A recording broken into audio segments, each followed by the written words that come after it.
Alors moi, je vais vous parler je vais vous restituer les résultats d'un projet qui s'appelle Conservation et conditionnement des vins blancs en vue d'une mise en marché tardive. Hein, donc à l'origine de ce projet, c'est les professionnels qui nous ont mis en titillé un petit peu sur le fait qu'il y avait des pertes de fraîcheur et de l'aromatique sur des conditionnements tardifs, alors sur essentiellement des vins blancs. Ils ont fait part du fait que le cap de l'été soit difficile à passer, hein, pour la conservation de ces vins-là avant la mise en bouteille. Donc tout ça dans un contexte où le marché, tant au niveau des metteurs en marché qu'au niveau des consommateurs, qui évoluent, hein, avec une consommation peut-être de plus en plus tardive répartie sur l'année. Et puis, comme l'a dit Charlotte, il y a le contexte des VCI, hein, qui, je vous rappelle, l'objectif du VCI, c'est de mettre de côté un petit volume de l'année N qui puisse être utilisé l'année N plus 1 pour combler un déficit de qualité ou de quantité. Donc, du coup, ça oblige à conserver ces volumes-là sur une période d'au moins 12 mois, hein, 15 mois, puisqu'il est destiné au millésime N plus 1. Donc, ça pose problème encore plus pour les vins blancs aromatiques du Val-de-Loire. Voilà. Alors, par rapport à ces phénomènes-là d'évolution irrémédiable en bouteille, hein, parce qu'on sait que, quel que soit le type de vin, il y a une évolution irréversible qu'on appelle oxydation des arômes, voilà, qui est liée à la conservation de ces vins-là. Donc, on a quand même pas mal de références là-dessus. On sait que irrémédiablement, ça évolue. On sait qu'on peut éventuellement freiner ces évolutions en jouant sur les facteurs comme la température, l'oxygène dissous, le SO2. On sait par ailleurs, notamment après le programme le projet sur la réduction des composés soufrés du SO2 que j'ai dû vous présenter il y a 2 ou 3 ans, je crois. On sait l'importance de l'utilisation du SO2 au niveau des phases préfermentaires par rapport à ces problèmes de réduction. Donc voilà la question aujourd'hui qu'on s'est posée, c'est est-ce qu'il faut conserver dans des conditions différentes quand on prévoit des mises en bouteille et plus spécifiquement une mise en marché et une consommation plus tardive, c'est-à-dire au bout de 12 à 15 mois de récolte, après la récolte. Et est-ce qu'on peut anticiper, comme on pense pouvoir le faire sur les vins après mise en bouteille, est-ce qu'on peut anticiper, maîtriser l'évolution de ces vins-là pour une longue conservation dès la fin des phases fermentaires? Alors, pour ce qui est des modalités expérimentales, voilà comment on a travaillé sur les 2 cépages melon et sauvignon.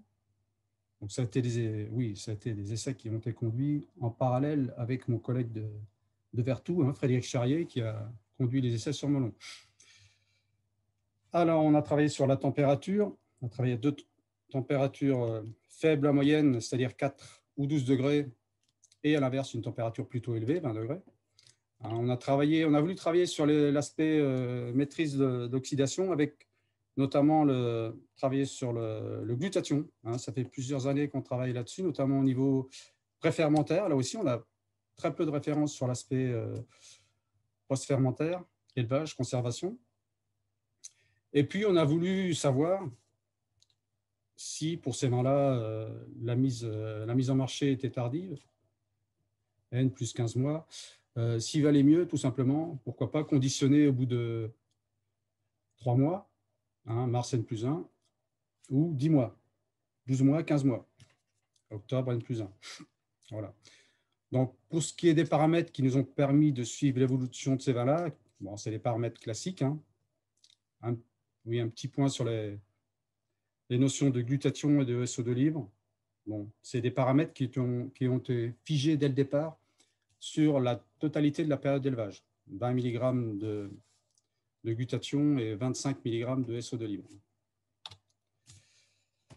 Voilà, puis pour ce qui est des critères d'évaluation, au bout de 15 mois, donc critères classiques, hein, un bilan physico-chimique, un bilan aromatique et un bilan sensoriel au moment de la mise en marché, c'est-à-dire au moment de l'analyse sensorielle. On a essayé de faire une image, une photo du vin à T plus 15 mois. D'accord.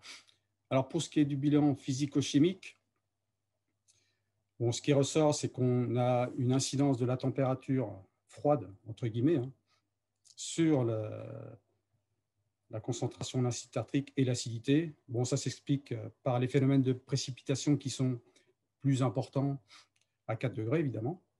Et puis, on a une évolution plus importante de la teinte jaune à 20 degrés par rapport à 12 et 4 degrés. Bon, ça, on s'attendait un petit peu à ça. Par contre, on n'a aucun effet de l'ajout du glutathion sur le bilan physico-chimique des vins et aucun effet non plus de la date de conservation, la date de conditionnement, c'est-à-dire le mode de conservation, sur les vins. Hein.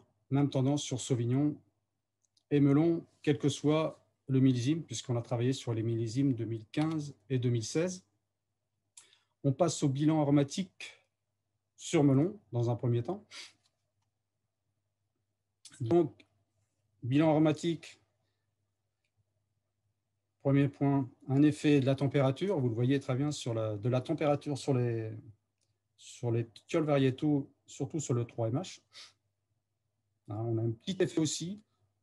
Là, c'est l'inverse. On a plus de 3MH à 20 degrés et moins d'acétate 3MH à 20 degrés. Sur les autres molécules aromatiques, bon, en sachant que la composante du melon, elle se joue essentiellement au niveau des acétates d'alcool supérieur à des esters éthyliques. Ce n'est pas le 3MH, l'éthiol, qui forme la composante principale. La composante principale, c'est ces deux graphiques-là, c'est les acétates d'alcool supérieur et les esters éthyliques. Donc, on a manifestement un effet significatif de la température sur les acétates d'alcool supérieur. Donc là, c'est plus embêtant. Ça veut dire qu'en conservant à 20 degrés, on a peut-être un peu plus de 3MH, mais on a aussi une perte significative des acétates d'alcool supérieur. Bon, c'est beaucoup moins évident sur les esters éthyliques, hein, vous voyez, sur le graphique de droite. Donc, bilan aromatique sur melon, pas d'effet de la température sur les esters d'acide gras, un effet température sur les acétates d'alcool supérieur. Bon, pas d'effet de la date de conditionnement sur les composés aromatiques recherchés et pas d'effet non plus de l'ajout de glutathion sur les composés aromatiques recherchés. Toujours dans le melon, bilan sensoriel. Donc voilà un exemple du comportement des vins. Bon, je vous ai mis en exemple le millésime 2017, mais c'est un petit peu la même chose pour le millésime 2016. Donc, c'est un graphique qui représente le classement des vins. Attention. Hein. Donc, voilà. Donc, vous pouvez voir, par exemple, pour les traits orange, jaune et vert, qui correspondent aux vins qui sont conservés à 4 degrés. On a beaucoup plus d'oxydation. Hein, ils sont classés 3e et 4e. Donc, ça veut dire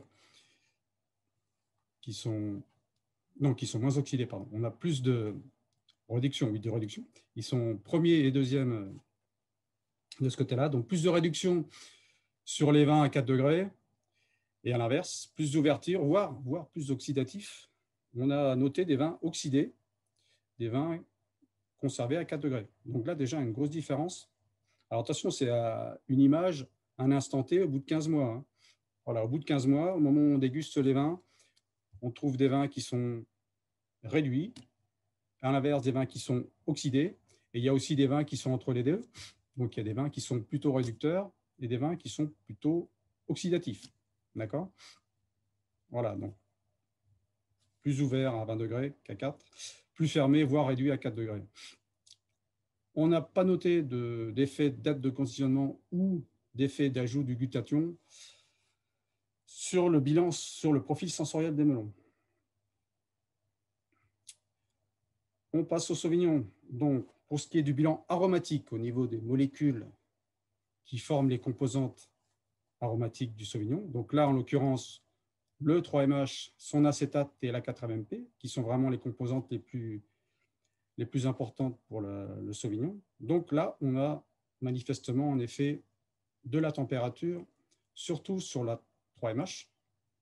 Bon, on s'aperçoit qu'on a plus de 3MH à l'instant T0 plus 15 mois sur les vins qui sont conservés à 12 degrés par rapport aux vins qui sont conservés à 4 degrés. C'est beaucoup moins évident sur l'acétate et encore moins sur la 4-MMP. Donc, surtout effet sur la 3MH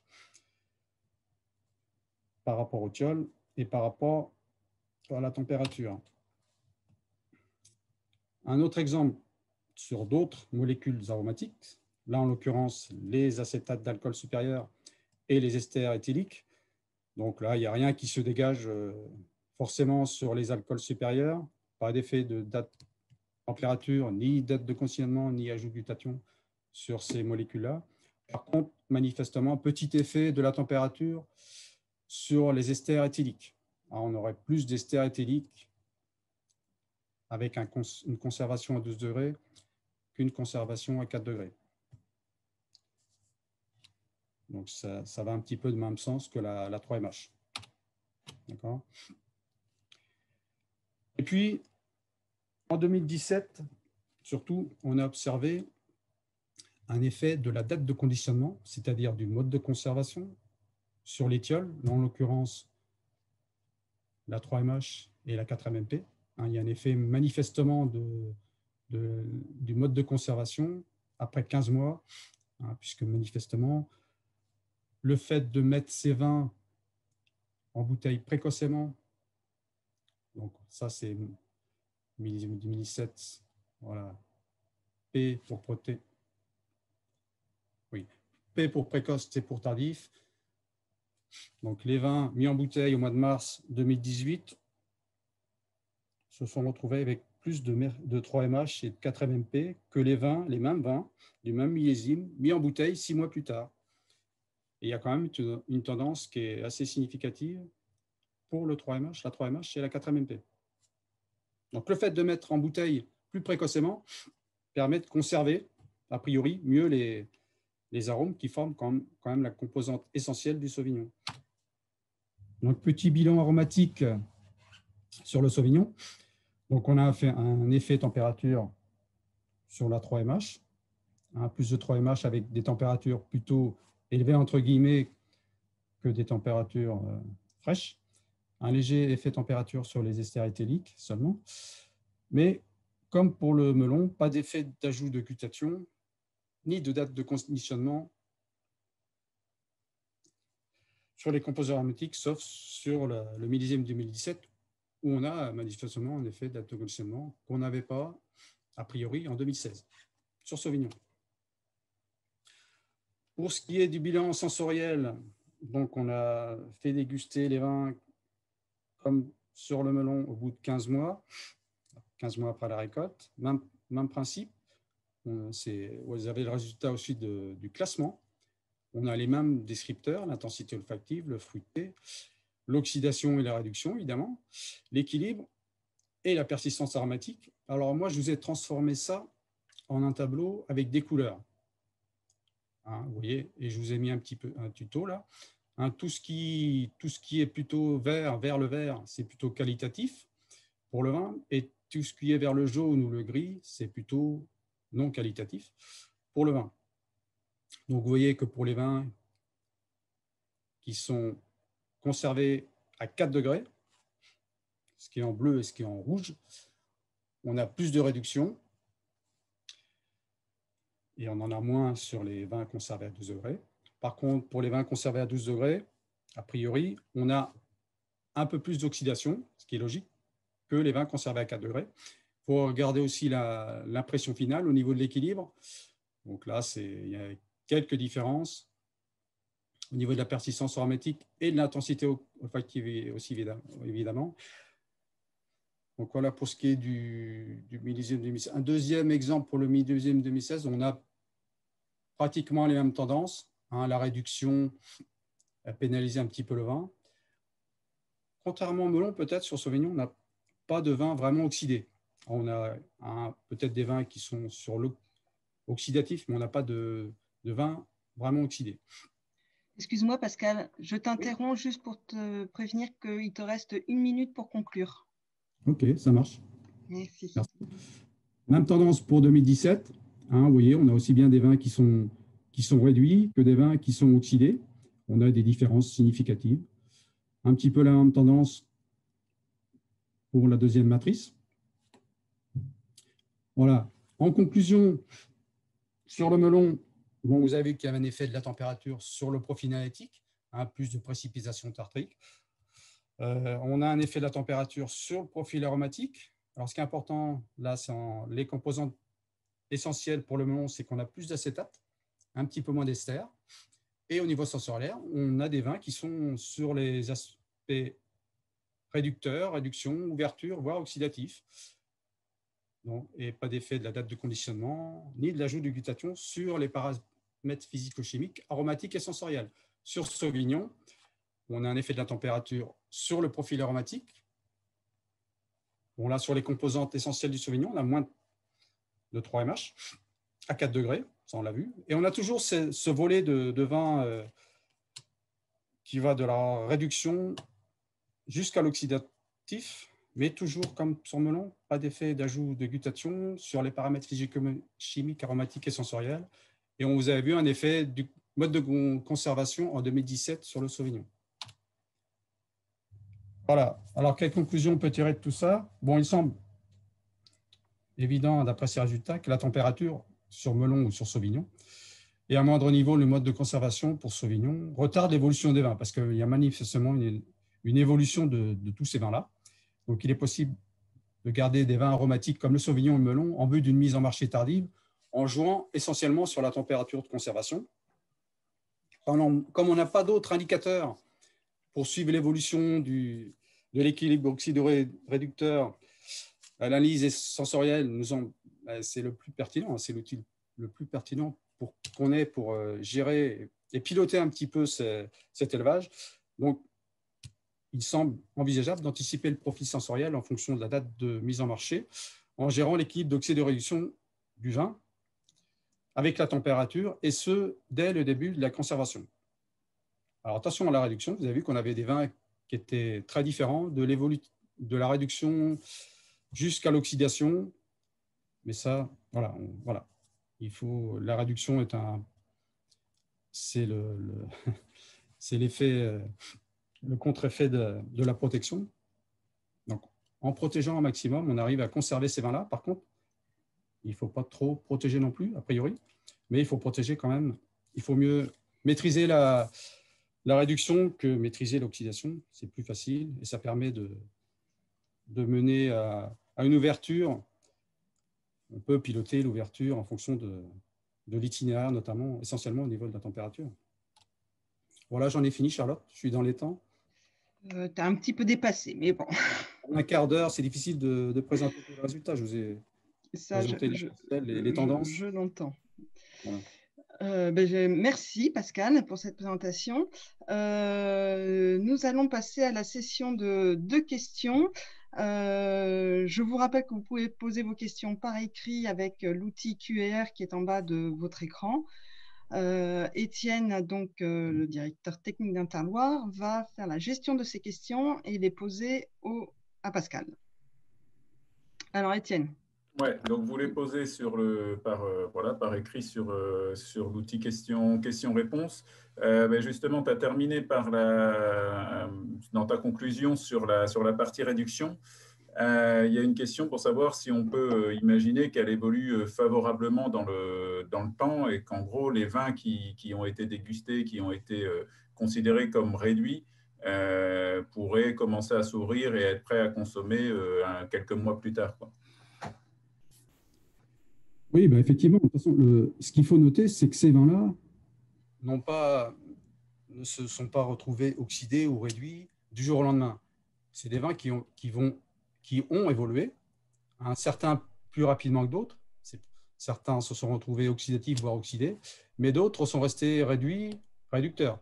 Donc, on peut penser qu'il y a une évolution.